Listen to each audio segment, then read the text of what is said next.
நீங்களும் நானும் தேவன் தெரிந்து கொள்ளப்பட்ட பாத்திரமா?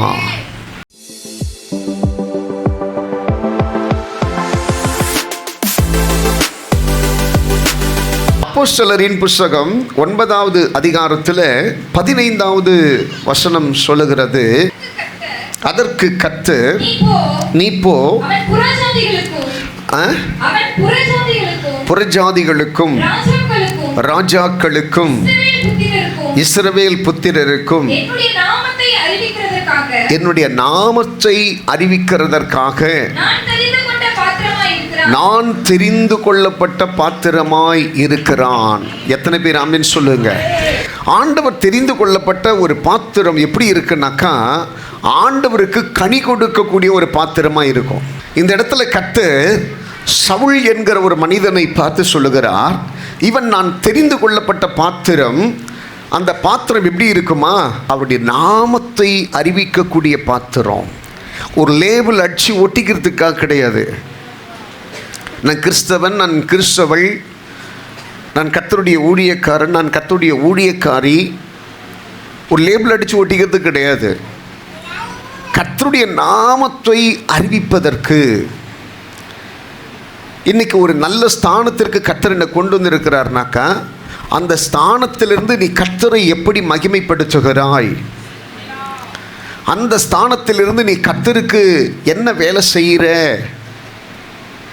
அந்த ஸ்தானத்திலிருந்து நீ கர்த்தரை எப்படி உயர்த்துற, அந்த ஸ்தானத்திலிருந்து நீ கர்த்தருக்கு எப்படி முன்மாதிரியாக வாழ்கிற, அதெல்லாம் கர்த்தர் என்ன பண்ணுறாரா? எதிர்பார்த்து கொண்டு இருக்கிறாராம். ஒரு ஆமேன் சொல்லுங்க பார்க்கலாம். நிறைய பேர் பாருங்கள், எதிர்பார்க்கக்கூடிய ஒரு வேலை கிடச்சிச்சு, எதிர்பார்க்கக்கூடிய ஒரு கல்யாணம் நடந்துச்சு, எதிர்பார்க்கிற ஒரு குழந்தை பிறந்துச்சு, எதிர்பார்க்கக்கூடிய எல்லாம் நடந்துச்சுன்னா அவ்வளோதான். கர்த்தருக்கு அவங்களுக்கு ஒரு சம்மந்தம் இல்லாத ஒரு வாழ்க்கையை வாழ்வாங்க, சம்மந்தமே இருக்காத மாதிரி பேசுவாங்க. ஆனால் உண்மை அது கிடையாது. உனக்கு எந்த நோக்கத்திற்காக ஒரு பிள்ளையை கொடுத்தார், எந்த நோக்கத்திற்காக ஒரு திருமணம் செய்தார், எந்த நோக்கத்திற்காக உன்னை தெரிந்து கொண்டார், எந்த நோக்கத்திற்காக கர்த்தருடைய ஊழியத்திற்கு அழைத்தார், எந்த நோக்கத்திற்காக அவருக்கு பின்னணி நடக்கிற, இதெல்லாம் ஒரு நோக்கத்திற்காக உனக்கு கொடுக்கப்பட்டிருக்கிற காரியங்கள் என்று சொல்லி கர்த்தர் சொல்லுகிறார். நோக்கத்திற்காக. அந்த நோக்கங்களை அறியாமல் வாழ்வதே பெரிய பிழை என்று சொல்லி கர்த்தர் சொல்லுகிறார். பெரிய பிழை. ஒரு ஆமென் சொல்லுங்க பார்க்கலாம். அல்லேலூயா. அப்போ இந்த இடத்துல சவுலை குறித்து அனனியா என்கிற ஒரு தீர்க்கதரிசியின் மூலமாக கர்த்தர் பேசுகிற வார்த்தைகளைத்தான் நாம் பார்க்கிறோம். இந்த அனனியாவின் இடத்துல இந்த 13வது வசனத்தை வாசிச்சு பாருங்க பார்க்கலாம். அதற்கு அனனியா, ஆண்டவரே, இந்த மனுஷன்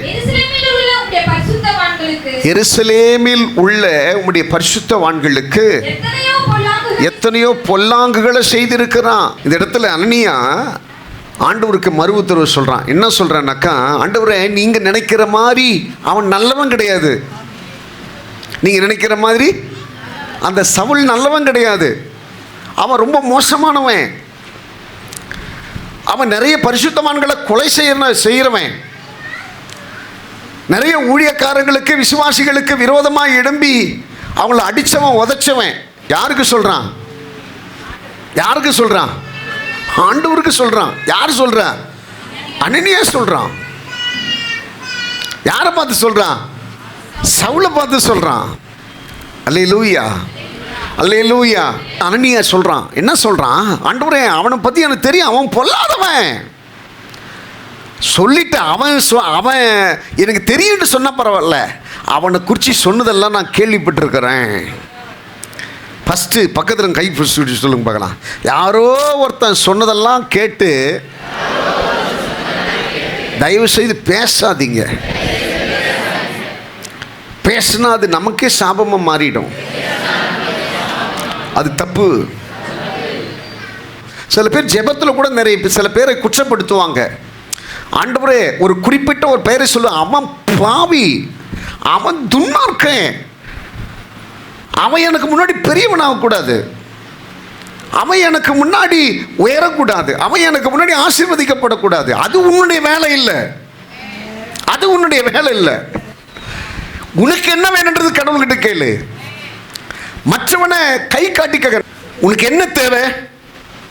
அது யாரையும் காரணம் காட்டாம கடவுள்கிட்ட கேளு. அவர் கொடுப்பதற்கு சர்வ வல்லமை உள்ளவராக இருக்கிறார். என்னை எலியாவை மாதிரி பயன்படுத்துங்க, என்னை எலிசாவை மாதிரி பயன்படுத்துங்க. நான் இன்னைக்கு வரலாம் கடவுள்கிட்ட கேட்குறேன்னு தெரியுமா, என்னை பயன்படுத்துகிற விதம் உலகத்தில் யாரையும் பயன்படுத்திருக்க கூடாது, அப்படி என்னை பயன்படுத்துங்கப்பான்னு சொல்லுவேன். யாரையும் காரணமாக வச்சு பண்ணக்கூடாதுங்க. எல்லாரிடத்திலும் பிழை உண்டு, எல்லாரிடத்திலும் குற்றங்கள் உண்டு, எல்லாரிடத்திலும் குறைகள் உண்டு. குறையில்லாத, பிழை இல்லாத, பாவம் இல்லாத மனுஷன் இயேசு மட்டும்தான். தெய்வம் இயேசு மட்டும்தான். அவரை பின்பற்றணும், அவருடைய சாயலை பின்பற்றணும். அதுதான் நமக்கு தேவை. ராமன் சொல்லுங்க பார்க்கலாம். வேற எதையும் சார்ந்து நம்ம வாழக்கூடாது, யாரையும் சார்ந்து வாழக்கூடாது. மற்றவங்க சொல்லிட்டு ஒருத்தனை ஒதுக்காத, ஒருத்தனை குற்றப்படுத்தாத. அவங்க சொல்லிட்டாங்க இவர் அப்படி இப்படின்ட்டு, அதனால ஒதுக்கிறாத. அந்த இரத்த பழி உனக்கு மேலே வரும், அந்த இரத்த பழி உனக்கு மேலே வரும். எல்லாரும் ஒரு பெண்ணை ஒதுக்குனாங்க, ஆனா இயேசு அந்த பெண்ணை ஒதுக்கல. எல்லாரும் ஒரு பெண்ணை ஒதுக்குனாங்க, இயேசு அந்த பெண்ணை ஒதுக்கல. இயேசு அவளுக்கு ரட்சிப்பை கொடுத்தார். இயேசு அவளை தன் பக்கமாய் சேர்த்து கொண்டாள். எல்லாரும் செய்த ஊழியத்தை விட கனமுள்ள ஊழியத்தை அந்த பெண்ணு செய்தாலாம். அதற்கு பிறகு அவள் பாவமே செய்யலையா. எத்தனை பேர் கையை தட்டி அப்பாவுக்கு நன்றி சொல்ல முடியும்? இப்படி உன்னை என்னை ஆண்டவர் தெரிந்து கொள்வதற்கு கூட காரணம் தெரியுமா? உன் நிமித்தமாக அழிவின் பாதைகளிலே இருக்கிறவர்களை தன் பக்கமாய் தெரிந்து கொள்ளுகிறதற்காகத்தான் உன்னை கத்த தெரிந்து கொண்டிருக்கிறார். உன் பழைய குணம் மாறவே இல்லை, பழைய புத்தி மாறவே இல்லை, பழைய எண்ணங்கள் மாறவே இல்லை. ஃபர்ஸ்ட் நம்ம என்ன நினைச்சோம்? கடவுளை அறியறதுக்கு முன்னாடி இதை தானே நினைச்சிட்டு இருந்தோம். அவனுக்கு நல்லவனா எனக்கும் நல்லவன், அவனுக்கு கெட்டவனா எனக்கும் கெட்டவன், அவனுக்கு பிடிக்காதனா எனக்கும் பிடிக்காது, அவனுக்கு பிடிச்சிருக்குன்னா எனக்கும் பிடிச்சிருக்குது. இப்படி தானே ஒரு வாழ்க்கை வாழ்ந்தோம். ஆண்டவர் சொல்ற அதுதான் தப்பு. உன் பார்வைக்கு அவன் கனமில்லாதவனா, உன் பார்வைக்கு அவன் கொடுமைக்காரனா இருக்கிறான், ஆனா என்னுடைய பார்வைக்கு நான் தெரிந்து கொள்ளப்பட்ட பாத்திரமாய் இருக்கிறான். உங்களை எத்தனை பேர் ஒடுக்கினாலும், எத்தனை பேர் உங்களை புறந்தள்ளினாலும், எத்தனை பேர் உங்களை வேதனைப்படுத்தினாலும், நீங்கள் கர்த்தருடைய சமூகத்தில் சொல்ல வேண்டிய ஒரே ஒரு வார்த்தை, என்னை புறந்தள்ளாமல் என்னை எடுத்து பயன்படுத்துகிற தெய்வம் நீங்கப்பா, எனக்கு அந்த தெய்வத்தை கொடுங்கப்பான்னு சொல்லி கடவுள்கிட்ட கேளுங்க. கடவுள்கிட்ட கேளுங்க. எக்காரணத்துக்குன்னு சொல்லாதீங்க என்னை பவுல மாதிரி பயன்படுத்துங்க, பேதுரு மாதிரி பயன்படுத்துங்க, சவுல் மாதிரி பயன்படுத்துங்க, அப்படிலாம் கேட்காதீங்க. உங்களுக்குன்ட்டு ஒரு டெடிகேட்னு கத்த வச்சிருக்கிறாரு, உங்களுக்குன்ட்டு ஒரு ஊழியத்தை கத்த வச்சிருக்கிறாரு, உங்களுக்குன்ட்டு ஒரு கிருபையை கத்த வச்சிருக்கிறாரு, உங்களுக்குன்ட்டு ஒரு பெரிய ஒரு புகழை கத்த வச்சிருக்கிறாரு. ஆண்டவர் நடத்தி வந்தது பாருங்க, எல்லாரையும் வித்தியாசமா தான் நடத்தினாரு, வித்தியாசமா தான் நடத்தினாரு. எலிசா கேட்டான், என்ன கேட்டான்? எலியா மாதிரியே நான் ஆசீர்வதிக்க சொல்லல, எலியா மாதிரி எனக்கு வரங்கள் கொடுங்க, அவனை காட்டில் இரட்டத்தனையான வரங்க தாங்க, எனக்கு 2 மடங்கு வேணும். நான் எலியாவுடைய வரத்தை கேட்கல, ஆனா காட்டில் இரட்டிப்பான வரம் வேணும் எனக்கு. நான் உனக்கு நல்லது திருப்பி நான் உங்களுக்கு சொல்றேன், உடைய எண்ணங்கள் எல்லாம் மாத்திங்க. இன்னும் கர்த்தருக்குள்ள நிறைய வளரணும். யாரையும் டார்கெட் பண்ணாதீங்க. நீங்க பின்பற்றக்கூடிய ஒரே ஒருத்தர், தகுதியான ஒருத்தர் இயேசு மட்டும்தான். அவரை முன்னாடி கொண்டு வாங்க, அவரை முன்னிறுத்துங்க, அவரோடு கூட இருக்கிற உறவில் பலப்படுங்க. ஒவ்வொரு நாளும் யோசிங்க, ஆண்டவருக்கும் எனக்கும் அந்த உறவு எப்படி இருக்கு, அந்த உறவுக்குள்ள நான் எப்படி பலப்பட்டு இருக்கிறேன், அதை யோசிங்க. ராமன் சொல்லுங்க பார்க்கலாம். இந்த அனனியா சொல்றான், அவன் நல்லவன் கிடையாது, அவன் கெட்டவன், அவன் துன்மார்க்கன், அவன் பரிசுத்தவான்களுக்கு விரோதமாக எழும்பி இருக்கிறவன், அவன்கிட்ட போய் என்ன அனுப்புறீங்க? ஐயோ நான் செய்ய மாட்டேன் அப்படின்றான். ஆண்டவர் அவனுக்கு சொல்றாரு, அவன் தான் நான் தெரிந்து கொள்ளப்பட்ட பாத்திரம். அல்லேலூயா சொல்லுங்க பார்க்கலாம். எவ்வளவு ஆனஸ்டா சொல்றாரு பாருங்க. ஆனஸ்டா சொல்றாரு பாருங்க. நான் தெரிந்து கொள்ளப்பட்ட பாத்திரம். இன்னைக்கு அவன் கண்ணு தெரியாம இருக்கலாம், இன்னைக்கு அவன் துன்மார்க்கமா இருக்கலாம், இன்னைக்கு பல பரிசுத்தவான்களுக்கு அவன் எதிரானவனா இருக்கலாம், இன்னைக்கு அவன் துரோகியா இருக்கலாம், அநியாயக்காரனா இருக்கலாம். ஆனா நாளைக்கு அவனுடைய வாழ்க்கை மாற போகிறது. அவன் அநேகருக்கு ஆசீர்வாதமா இருக்க போறான். அவனை கர்த்தர் உயர்ந்த அடைக்கலத்தில் கர்த்தர் வைக்க போகிறார். அவனை மேன்மைப்படுத்த போகிறார். அவனை ஆசீர்வதிக்க போகிறார், உயர்த்த போகிறார். அல்லையிலே சொல்லுங்க பார்க்கலாம். அதுதான் கிருபை. உனக்கு நீ நான் தெரிஞ்சிக்க வேண்டியது அதுதான். இன்னைக்கு என்னுடைய சூழ்நிலை என்னன்னு சொல்லி கொஞ்சம் கூட மறலாதீங்க. நாளைக்கு கர்த்தர் எனக்கு என்ன வச்சிருக்கிறன்றதை யோசிச்சு பாருங்க. அல்லேலூயா, அல்லேலூயா. வசனம் சொல்லுது 1 சாமுவேல் 16:7 வாசிக்க பார்க்கலாம். சாமுவேலை நோக்கி நீ முகத்தையும் இவருடைய சரீர வளர்ச்சியையும் பார்க்க வேண்டாம். உன் கண்ணுக்கு முன்னாடி தெரிகிற இந்த பவர்ஃபுல்லான மனுஷன்லாம் ஒண்ணுமே கிடையாது, அதெல்லாம் நீ பார்க்காத சொல்லிட்டு அடுத்து சொல்றாரு, புறக்கணித்தேன், மனுஷன் பார்க்கிறபடி நான் பாரேன், மனுஷன் முகத்தை பார்ப்பான். எத்தனை பேர் ஆமென் சொல்லுவீங்க? எத்தனை பேர் ஆமென் சொல்லுவீங்க? நான் தீர்க்க தரிசனமா சொல்லுவேன், மனுஷன் முகத்தை பார்த்து புறக்கணிக்கப்பட்டவர்களை தான் இந்த இடத்திலே கர்த்தர் தெரிந்து கொள்ளப்பட்ட பாத்திரவான்களை கர்த்தர் வைத்திருக்கிறார். நான் கரெக்டா சொல்லுவேன், இந்த இடத்துல இருக்கிற நீங்களும் நானும் புறக்கணிக்கப்பட்டவர்கள், யாருக்கும் வேண்டான்னு சொல்லி தள்ளப்பட்டவர்கள். இன்னைக்கு கர்த்தர் உன்னை என்னை தெரிந்து கொண்டிருக்கிறார். அப்படி பார்வைக்கு முன்னாடி கர்த்தர் நம்மளை வச்சிருக்கிறார். எத்தனை பேர் ஆமென் சொல்லுவீங்க? அல்லேலூயா, அல்லேலூயா. ஆண்டவர் எவ்வளவு பெரியவர் தெரியுமா? அவரை போல மகிமையான இந்த உலகத்துல இல்லை. பாருங்க, மனுஷன் அவனுடைய சுச்சுவேஷனை, அவனை சுற்றி நடக்கிறத பார்க்குறான். ஆனால் கடவுள் மட்டும்தான் நாளைக்கு அவன் எப்படி வாழ்றான்றதை கர்த்தர் பார்க்குறாரு. அல்லேலூயா சொல்லுங்க பார்க்கலாம். அல்லேலூயா. இந்த ஊழியம் எத்தனையோ பேரை உருவாக்கி இருக்கிறது, எத்தனையோ குடும்பங்களை உருவாக்கி இருக்கிறது, எத்தனையோ குடும்பங்களை நல்வழிப்படுத்தி இருக்கிறது, எத்தனையோ குடும்பங்களுக்கு ஆசீர்வாதமான ஒரு நீர்க்காலாய் மாறி இருக்கிறது, எத்தனையோ பேரை இன்றைக்கு ஆண்டவருக்கு பிரியமானவர்களாய் மாற்றி இருக்கிறது. அதுதான் கர்த்தருடைய ஊழியம். ஆண்டவர் சொல்றாரு, அவன்தான் நான் தெரிந்து கொள்ளப்பட்ட பாத்திரம். அல்லேலூயா, அல்லேலூயா. இதற்கு பிறகு பார்த்தீங்கன்னாக்கா, இந்த பவுலை கொண்டு ஆண்டவர் தெரிந்து கொண்டார். அந்த அனனியாவின் மூலமாக அந்த சவுலுடைய கண்களை கர்த்தர் திறக்கிறார். அவன் பவுலாய் மாறுகிறான். அதற்கு பிறகு பார்த்தீங்கன்னாக்கா, நிறைய வர்த்தமானங்கள் அவனை குறித்து எழுதப்பட்டிருக்கிறது. நிறைய வர்த்தமானங்கள் எழுதப்பட்டிருக்கிறது. ஒரு ஆமீன் சொல்லுங்க பார்க்கலாம். பிலோமேனின் புஸ்தகம் 1 அதிகாரத்தில் 10-11 வாசிங்க பார்க்கலாம். இந்த இடத்துல ஒனேசிமு என்கிற ஒரு மனுஷன் இருக்கிறான். வாசிங்கம்மா. கட்டப்பட்டிருக்கையில் நான் பெற்ற மகனாகிய ஒனேசிமுக்காக மன்ன. யாருங்க இவன் சொல்றான்? இவன் ஃபர்ஸ்ட் சொல்றான்ல, யாரு சொல்லுங்க? அனனியா சொல்றான்ல, பவுலை குறித்து சொல்றான். இவன் பரிசுத்தவான்களுக்கு விரோதமாக எழும்பி நிற்கிறவன், இவன் நிறைய பேரை கொலை பண்ணக்கூடியவன். பாதை சொல்றான்ல, ஆனா ஆண்டவர் சொல்றாரு, இவன் நான் தெரிந்து கொண்ட பாத்திரம், இவன் தலைக்கு மேல பெரிய ஊழியம் இருக்கு அப்படி சொல்லி கர்த்தர் கேரண்டியா கூட்டிட்டு வர்றாரு. இப்போ சொல்றான், அந்த பவுல் சொல்றான், இந்த ஒனேசிமுக்காக உம்மை மன்றாடுகிறேன். எத்தனை பேர் ஆமென் சொல்லுவீங்க?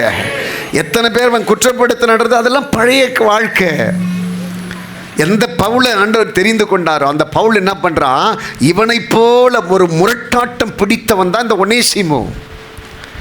இவனை போல ஒரு அநாகரிகமான பாதையில் நடந்தவன் தான். இவனை போல ஒரு கொலைபாதகன், மற்றவர்களுக்கு அவதூறு செய்கிறவன். அவனை பார்த்து சொல்றான், என் மகன் ஒனேசிமுக்காக. பவுலுக்கு பிறந்தவன் கிடையாது, ஆனால் அவன் பவுல் சொல்கிறா, என் மகன் ஒனேசிமுக்காக நான் என்ன பண்ணுறேன், நான் அழுது புலம்பி ஜெபிக்கிறேன்யா, உம்முடைய ரட்சிப்பை அவனுக்கு மேலே கொடுங்கப்பா. என்ன வார்த்தைங்க!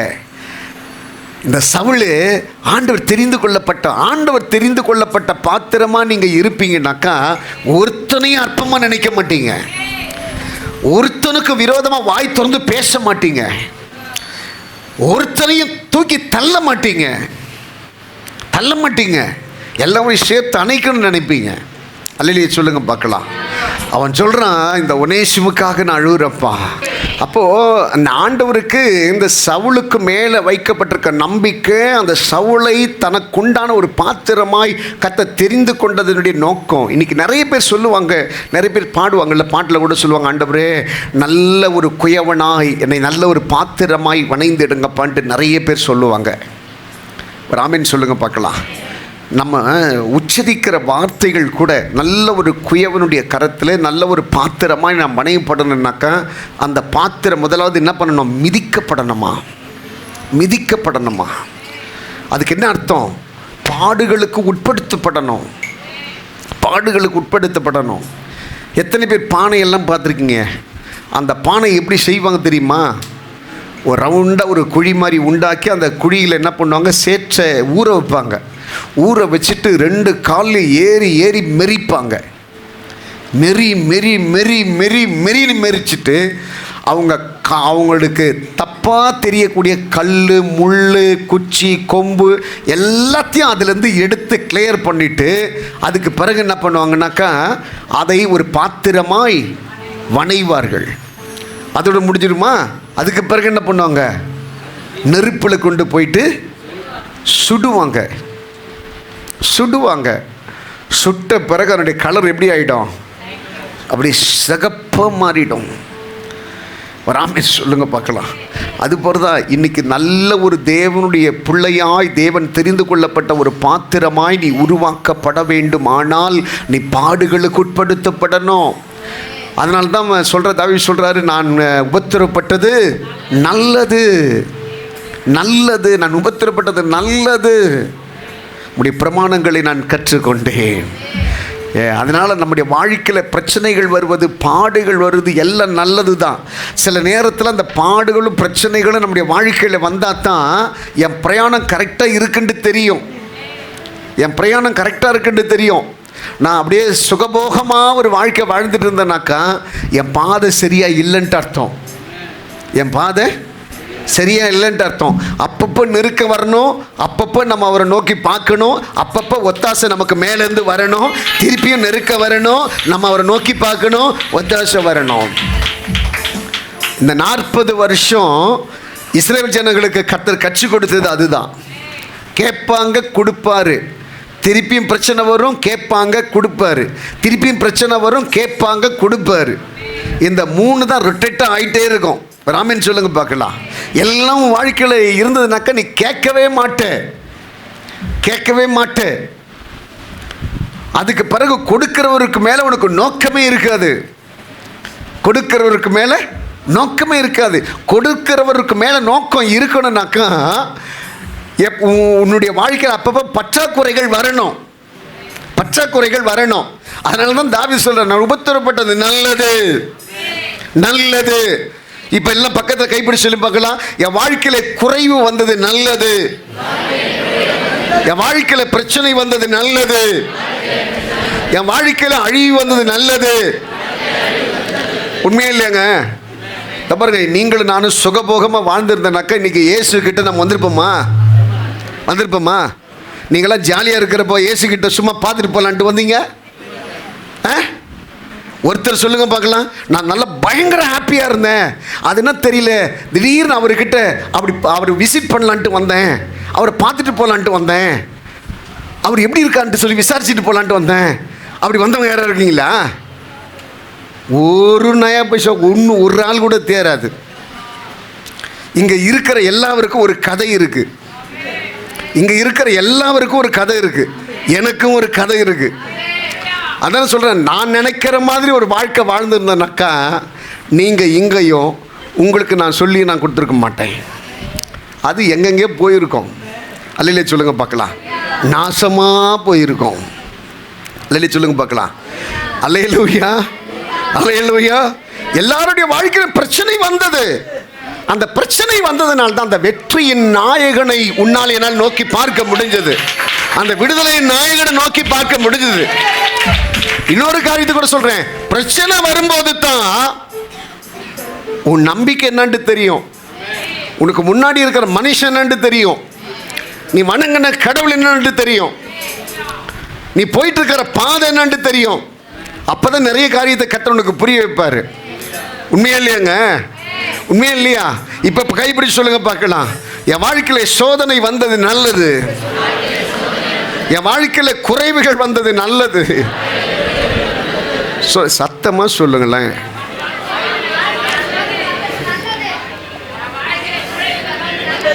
வியாதி வந்தது, பிரச்சனை வந்தது, போராட்டம் வந்தது, கொஞ்ச நாள் கர்த்தர் காணாதவர் போல இருந்தது, நல்லது. அதனால்தான் கர்த்தருடைய சமூகத்தை இன்னும் நெருங்கி பிடிக்க கர்த்தர் எனக்கு உதவி செய்தார்.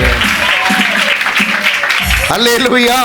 வானத்திலிருந்து தேவ தூதர்கள் உண்ணக்கூடிய மன்னாவை கர்த்தர் கொடுத்துட்டு அடுத்தது ஒரு சொல்றாரு, அது ரொம்ப டேஸ்டா இருக்கும். இந்த பேர் இன்னைக்கு உன்னால எவ்வளவு சாப்பிட முடியுமோ அதை மட்டும் எடுத்துக்கோ. நாளைக்காக சேர்த்து வைக்கணும்னு நினைச்சேனாக்கா அது எல்லாம் அழுகி போயிடும், கெட்டு போயிடும். ஏன் அப்படி சொன்னா தெரியுமா? நாளைக்கும் தேவையானதை பொறுக்கிட்டனாக்கா நாளைக்கு உன் கண்ணு என்ன பார்க்காது. பயங்கரமான ஆள் அவரு நினச்சிக்க. நீ தந்திரமானன்னா உன்னை விட பயங்கரமான ஆள். நீ ஒரு ஸ்டெப் எடுத்து வச்சேன்னா அவர் 10 ஸ்டெப் எடுத்து வைப்பார். உன்னுடைய ஆழ அகலம் எல்லாமே தெரியும். அதனால தான் சொன்னார், பார் நீ எப்பவும் என்னை பார்த்துட்டே இருக்கணும். தாவீது சொல்கிறார்ல, எனக்கு ஒத்தாசை வரும் என்னுடைய பர்வதத்திற்கு நேராக என் கண்களை ஏறெடுக்கிறேன். ஏறெடுத்தா தான் வானத்தையும் பூமியையும் உண்டாக்கின கர்த்தரிடத்திலிருந்து எனக்கு ஒத்தாசை வரும். கையை தட்ட மாட்டேன்றீங்கள? நான் பார்க்கணும், அவரோடு கூட நல்ல ஒரு உறவு வைக்கணும். அதுதான் கர்த்தர் எதிர்பார்க்கிறாரு, அதுதான் கர்த்தர் விரும்புறாரு. அல்லேலூயா. அப்ப ஆண்டவர் எதிர்பார்க்கிற ஒரு காரியம், உன் பார்வைக்கு அது சரியில்லாமல் இருக்கலாம், ஆனா என் பார்வைக்கு அது உகந்ததா இருந்தனா அதனுடைய மேன்மை ரொம்ப பெருசா இருக்கும், ரொம்ப பெருசா இருக்கும். இந்த சவுலை பவுலாக்குவதற்கு கர்த்தர் ஒரு சாய்ஸை இந்த அனனியாவுக்கு கர்த்தர் கொடுத்தார். அவனும் அதை செய்துட்டான். ஆனால் எந்த எண்ணத்தோடு செய்திருப்பான்னு தெரியல. ஆனால் கர்த்தர் செய்தது மகிமையாக இருந்ததுனால அவனை போல ஒடுக்கினவர்களை, அவனை போல பரிசுத்தவான்களை குற்றப்படுத்தினவர்களை, கொலை பாதகர்களை எல்லாம் அவன் இயேசுவினிடத்தில் கொண்டு வருவதற்கு தன்னை அர்ப்பணித்தானா. இந்த ஒனேசிமை குறித்து போய் படித்து பாருங்க. அவன் பயங்கரமானவனா, ஒரு ரவுடி,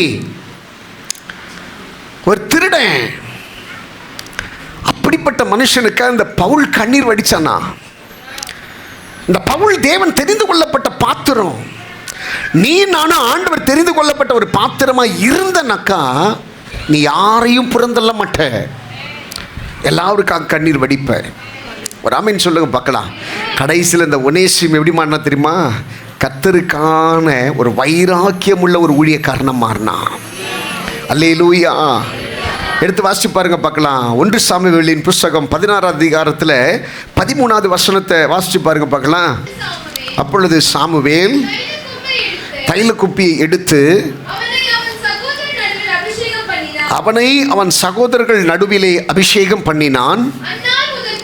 அந்நாள் முதற்கொண்டு கர்த்தருடைய ஆவியானவர் தாவீதின் மேல் வந்து இறங்கி இருந்தார். எத்தனை பேர் ஆமென் சொல்லுவீங்க? சாமுவேலை பார்த்து சொல்றார், இவன் தான். நீ உன் கண்ணுக்கு முன்னாடி பலசாலியானவங்களை, பெரியவங்களை, அப்படி இருக்கிறவங்களெல்லாம் பார்த்துட்டு இருக்கிற. நான் அப்படிப்பட்டவங்களை தெரிந்து கொள்ளலை. நான் தெரிந்து கொள்ளப்பட்டவன் இந்த மனுஷன்தான். இவனுக்கு மேலே என்ன பண்ணு? அந்த அபிஷேக தைலத்தை வார்ப்பி. அதே போல் என்ன திரும்ப நடந்தது? இந்த மனுஷனை கர்த்தர் எந்த நோக்கத்திற்காக தெரிந்து கொண்டாரு, அந்த மனுஷன் கர்த்தருக்காக வைராக்கியமாக நடந்தானா. அவன் அரண்மனையில் தனக்காக ஆட்களை ஏற்படுத்தி கொள்றதை விட கர்த்தரை ஆராதிப்பதற்கென்று ஒரு கூட்டத்தை ஏற்படுத்தினானா. ஆமென். இன்னைக்கு ஆண்டவர், நீங்கள் நானும் ஆண்டவர் ஏற்படுத்தக்கூடிய தெரிந்து கொள்ளப்பட்ட ஒரு பாத்திரமாக இருந்தனாக்கா, ஆண்டவருக்கு நீ நான் கொடுக்குற முக்கியத்துவம் என்பது சாதாரணமாக இருக்காது, அதிபயங்கரமாக இருக்கும். ஆண்டவருடைய சமூகத்தில் வர்றதில்ல, ஆண்டவருக்கு முன்னாடி நடக்கிறதில்ல, உனக்கு ஆண்டவர் என்ன கொடுத்துருக்கிறாரோ அதை செய்யறதில்ல, எல்லாம் பயங்கரமாக இருப்போம். நம்ம அந்த பயங்கரம், அந்த பயம் நமக்குள்ளே கிரியை செய்ய செய்ய செய்ய செய்ய நம்முடைய வளர்ச்சி பெருகிக்கொண்டே போகும், பெருகிக்கொண்டே போகும். ஒரு அல்லேலூயா சொல்லுங்க பார்க்கலாம், அல்லேலூயா சொல்லுங்க பார்க்கலாம், அல்லேலூயா. எனக்கு ஒரு தரிசனத்தை கர்த்தர் கொடுத்தார். விழுந்து போன தாவீதினுடைய கூடாரங்கள் எல்லாம் எழுப்பி கட்டப்பட்டது போல நடத்தக்கூடாமல் இருக்கிற சபைகளை எல்லாம் எடுத்து நடத்தும்படி ஒரு ஒரு ஒரு எனக்குள்ள ஒரு ஏக்கத்தை கர்த்தர் கொடுத்தார். அதனால் நான் சில பாஸ்டர்ஸ் கிட்ட சொல்லியிருந்தேன், எந்தெந்த சபை நடத்த முடியாமல் விட்டு போடுறாங்களோ அந்த சபையெல்லாம் எங்கள் கிட்ட கொடுத்தீங்கன்னாக்கா நாங்கள் அதை நடத்துவோம், அதற்கு என்ன விலையோ அதற்கு நாங்கள் கொடுக்குறோம் அப்படின்ட்டு சொல்லியிருந்தேன். எப்பா கண்ணை மூடி திறக்கிறதுக்குள்ள ஒரு 10-12 சபைக்கு மேலே வந்துருச்சு. அவ்வளவு சபைகள் நடத்த முடியாமல், கர்த்தர் விரும்பின பாத்திரங்கள், இவெல்லாம் எனக்கு உண்மையாக இருப்பான், இவெல்லாம் எனக்கு இப்படி இருப்பான் அப்படி இருப்பான்னு சொல்லி நம்பி நீ கர்த்தர் செய்த பாத்திரங்கள் எல்லாம் இன்னைக்கு ஊழியத்தை நடத்த முடியாமல் அதை விலை பேசி கொண்டிருக்கிறார்கள், விலை பேசி கொண்டிருக்கிறார்கள். மனசுக்கு வேதனை, இருதயத்திற்கு வேதனை. அதில் ஒரு சில சபைகள் எல்லாம் போய் பார்த்தோம், பாழடைந்து போய் கிடக்குது. சபைகள் பாழடைந்து போய் கிடக்குது. ஜனங்களை நடத்துவதற்கு ஆட்கள் இல்லை. அந்த இடத்துல எல்லாம் காடு மாதிரி ஆகிப்படும். அந்த கதவெல்லாம் திறந்து எத்தனையோ வருஷம் ஆன மாதிரி இருக்குது. இருதயம் நொறுங்கி போச்சு. அந்த இடத்த வந்துட்டு ஒரு கோழி பண்ணை வளர்த்துறதுக்கு கேட்குறாங்களாம். கோழி பண்ணை வளர்த்துறதுக்கு எவ்வளோ வேதனை பாருங்க. இதுக்காகவா கர்த்தர் உனக்கு அந்த கிருபையை கொடுத்தாரு? இதுக்காகவா கர்த்தர் உன்னை தெரிந்து கொண்டாரு? இதுக்காகவா கர்த்தர் உன்னை அவருடைய ஊழியத்துக்கு அழைச்சாரு? இன்னைக்கு இந்த இடத்துல உட்கார்ந்துட்டு இருக்கிற எத்தனை பேருக்கு மேல் அந்த ஊழியத்தினுடைய அழைப்பு இருந்துட்டு கூட அதை புரிந்து கொள்ளாமல் வாழ்ந்துட்டு இருக்கிறீங்க? எத்தனை பேர் அழைக்கப்பட்ட ஊழியக்காரங்கள் சபை ஆராதனையை மிஸ் பண்றவங்க எத்தனை பேர்? ஒழுக்கம் இல்லாம வாழ்ந்துட்டு இருக்கிறவங்க எத்தனை பேர்? கர்த்தருடைய சத்தத்தை கேட்கிறதற்கு அருவருப்பானவர்கள் எத்தனை பேர்? எதற்காக கர்த்தர் உன்னை அழைச்சாரு? எதற்காக கர்த்தருடைய பாத்திரமா உன்னை மாற்றி இருக்கிறார்? அநேக ஜனங்களுக்கு சுவிசேஷத்தை பிரசங்கிக்கத்தானே. அநேக ஜனங்களுக்கு கடவுளை குறித்து சொல்லத்தானே. உன் பங்கு என்ன? நீ எத்தனை ஜனங்களுக்காக அழுது புலம்புகிறார்? உனக்காகத்தானே வாழ்ந்துட்டு இருக்கிற, உனக்குண்டான காரியத்தை தானே செய்துட்டு இருக்கிற. இத்தனை பலகீனங்களுக்கு கூட என்னுடைய காரியங்களை எழும்பி நடக்க முடியாத நிலையில கூட சரிங்க, ஒரு ஊழியம் கட்டப்படுதுனாக்க என்ன போல சந்தோஷப்படுற இந்த இடத்துல யாரும் இருக்க மாட்டாங்க. அந்த ஊழியத்தை பார்ப்பதற்கு கிட்டத்தட்ட 75 கிலோமீட்டர் தாண்டி போய் அந்த ஊழியத்தை பார்த்துட்டு வந்திருக்கிறேன்.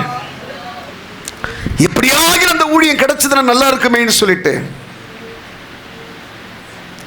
கொடுக்கிறவங்களுக்கு கூட அந்த பணம் தான் பெருசா தெரியுது தவிர அந்த ஊழியம் திருப்பி இன்னொருத்தர் கையில் கொடுத்தா கட்டுவாங்கன்ற ஒரு எண்ணம் இல்லை. கேட்குறேன், இந்த ஊழியத்தை நான் நடத்துறேன் கொடுங்கன்றேன், பேரம் பேசுறாங்க. எவ்வளவு மனசுக்கு வேதனை, எவ்வளவு மனசுக்கு வேதனை. பவுலுக்கு ஆண்டவர், பவுல் தெரிந்து கொண்டாற்பட்ட அந்த ஒரு பாத்திரமா இருக்கிறானாக்கா அந்த பாத்திரம் எப்படி நடக்கணும், அந்த பாத்திரத்தினுடைய வேலை என்ன, அந்த பாத்திரத்தை தேவன் தெரிந்து கொண்டதனுடைய ரகசியம் என்ன. அவன் ஒனேசிமுவுக்கா தன்னுடைய மகனாய் தெரிந்து கொண்டு அவனுக்காக அழுது புலம்பி ஜெபிச்சான். ஆண்டவரே, இந்த பாத்திரம் உமக்குரிய ஒரு பாத்திரமா மாறிடுச்சுனாக்கா இந்த பாத்திரத்தை கொண்டு எத்தனை ஊழியத்தை கட்டுவீங்க? நான் சொல்றேன், இந்த கன்மலைக்கு மேல எத்தனை பேரை கர்த்தர் அபிஷேகம் பண்ணி எத்தனை பேரை தனக்குரியவனாய் கர்த்தர் மாற்றினார், எத்தனை பேரை மாற்றினார். இன்னைக்கு ஜெபிக்கிறது கூட ஆள் இல்லை, அபிஷேகம் பண்ணப்பட்டவங்க ஜெபிக்கிறது கூட ஆள் இல்லை.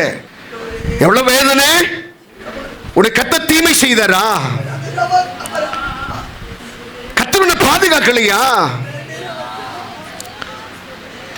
கர்த்தர் உனக்கு என்ன செய்யல? கர்த்தர் உன்னை எதை எதிர்பார்த்து உனக்கு கிருபை செய்தாரு?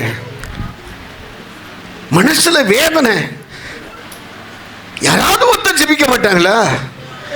ஜெபிக்கிறதுக்கு உனக்குள்ள இவ்வளவு தயக்கம்,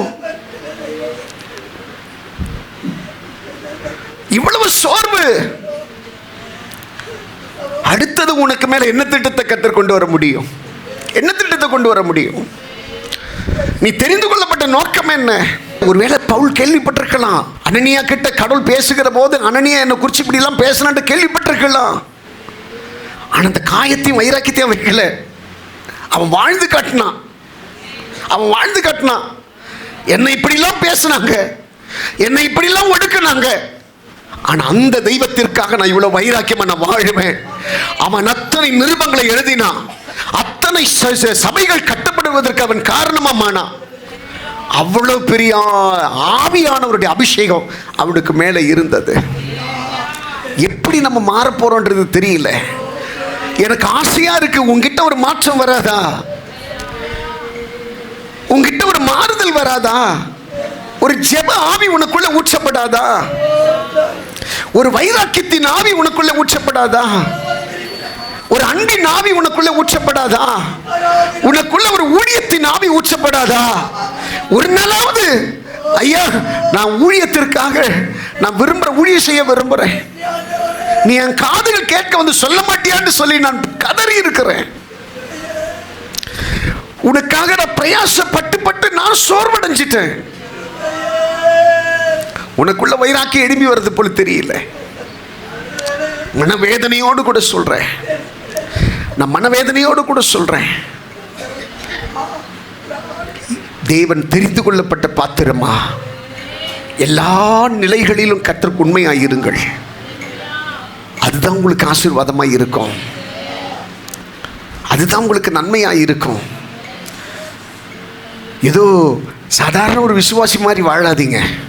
இது நேரத்துக்கு வரோம், கடமைக்காக வரோம், கடமைக்காக சபைக்கு போகிறோம், கடமைக்காக ஆராதிக்கிறோம், கடமைக்காக ஜெபிக்கிறோம். இன்னும் எத்தனை நாள் நம்ம இருப்புன்னு தெரியாதுங்க. இன்னும் இந்த உலகம் எத்தனை நாள் இருக்குன்னு தெரியாது. கொஞ்ச நாட்கள் அது கர்த்தருக்கு வைராக்கியமா, கர்த்தரோடு கூட இருக்கிற உறவுல உண்மையா ஆண்டவருக்காக வாழுங்க. ஆண்டவருக்காக வாழுங்க, உன் தெய்வத்திற்காக வாழுங்க. அப்படி ஜீவனை கூட உனக்காக கொடுத்தாரு. அவர் முழுசா உனக்கு கொடுத்துட்டாரு. அவருக்காக எத்தனை பேர் வாழுவீங்க? அவருக்காக எத்தனை பேர் ஒப்பு கொடுப்பீங்க? உங்களுக்குள்ள என்ன மாற்றம் வரும்? உங்களுக்குள்ள என்ன மாற்றத்தை உண்டு பண்ண போறீங்க? மாற்றம் பாஸ்டால உண்டு பண்ண முடியாதுங்க. மாற்றம் நீங்க தான் உண்டு பண்ணணும். மாற்றத்திற்குள்ள நீங்க தான் வரணும். மாற்றம் உங்களுக்குள்ள இருந்து தான் வரணும். உங்களுக்குள்ள இருந்து தான் நிறைய கிருபை வரணும். எல்லாம் அப்படி கண்ணை மூடுங்க பார்க்கலாம்.